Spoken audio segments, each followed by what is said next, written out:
Turkey, stuffing, mashed potatoes, pumpkin pie, pretty much all the comfort food. Sounds good, doesn't it? But with Thanksgiving, the whole family can cause us to stress eat. Relationship and emotional breakthrough expert Lisa Lieberman-Wang says it's not your stomach that's empty. People are, in fact, eating their feelings. That is interesting. I've heard that before. Lisa, welcome. Thank you. Nice to have you here. I'm excited to be here as always. What is it that causes us to eat maybe more than we should?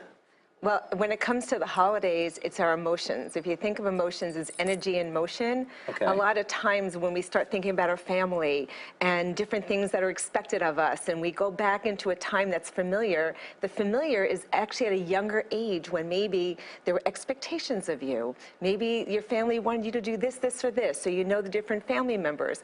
Food's always been comfort. Why? Why is that, though? I mean, I get it. Trust me. I do some emotional eating, too.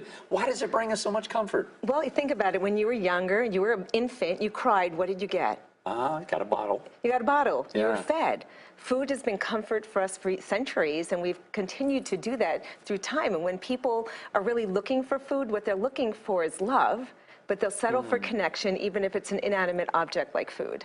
And it's short-lived. Very short-lived. Because that's really, on the inside, that's not really what we need is the food. No. But that's what we reach for. Yes. Okay, so how do we get through the holidays? How do we cope with the empty feelings without reaching and turning to food? Well, I think it's recognizing what it is you really want. In those moments when you think, okay, I really want to eat this, first question is, did I already eat? You know, there's some easy tips we can go into. First is be present.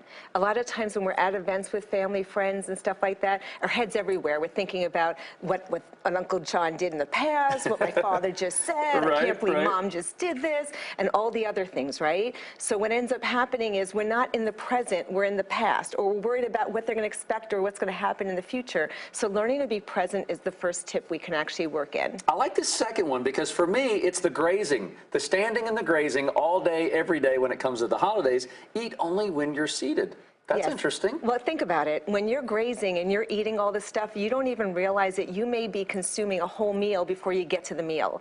And I'm not just saying maybe, because my background was I was a compulsive overeater, binge eater, bulimic, and I did that for 13 years.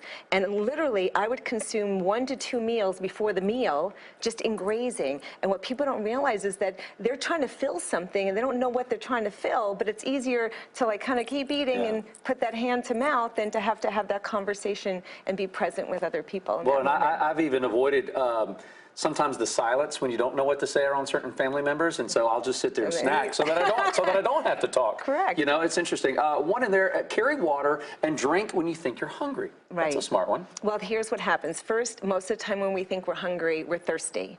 And if you drink the water first and wait, see if you're really hungry. But if you just ate 10 minutes ago, you know you're not hungry. And if you have something in your hand, it makes it a lot easier not to be reaching for something else, right? That's smart. That's smart. Helps, I like that. A couple of the last ones, find the people that do bring you joy, have conversations with those people, and don't let them steal your joy. Don't give that energy away. How do you shut down what could turn into something dramatic where it steals your energy? How do you shut that down? Well, I think the first thing is to listen but not hear.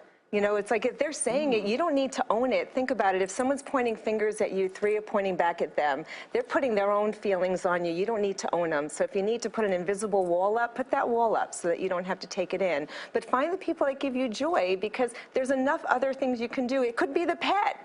It doesn't have to be a person, because then you won't be looking to fill up what you really want, which is that loving connection you're not getting from that person. Listen, brilliant expert right here, and you have certainly been through it. As you said, you're speaking from experience. If people want to find out more about some of these beliefs and how to make us a better person, how can they track down your books and more information about what you're talking about? Okay, well, I'm online under LisaLieberman-Wang.com and FineToFab.com. Fine is how I used to feel: frustrated, insecure, neurotic, and emotional. And I thought fabulous, awesome, beautiful would be better. So you can find it there. It's in all the bookstores, as well as on Amazon and Shop.com and everywhere else. I love it. I'm going to do this as an experiment this holiday season. I'm going to let you know how it goes. Awesome. I'm looking forward to hearing. Appreciate it. All right, stay with us. We're going to take a break. We'll be back.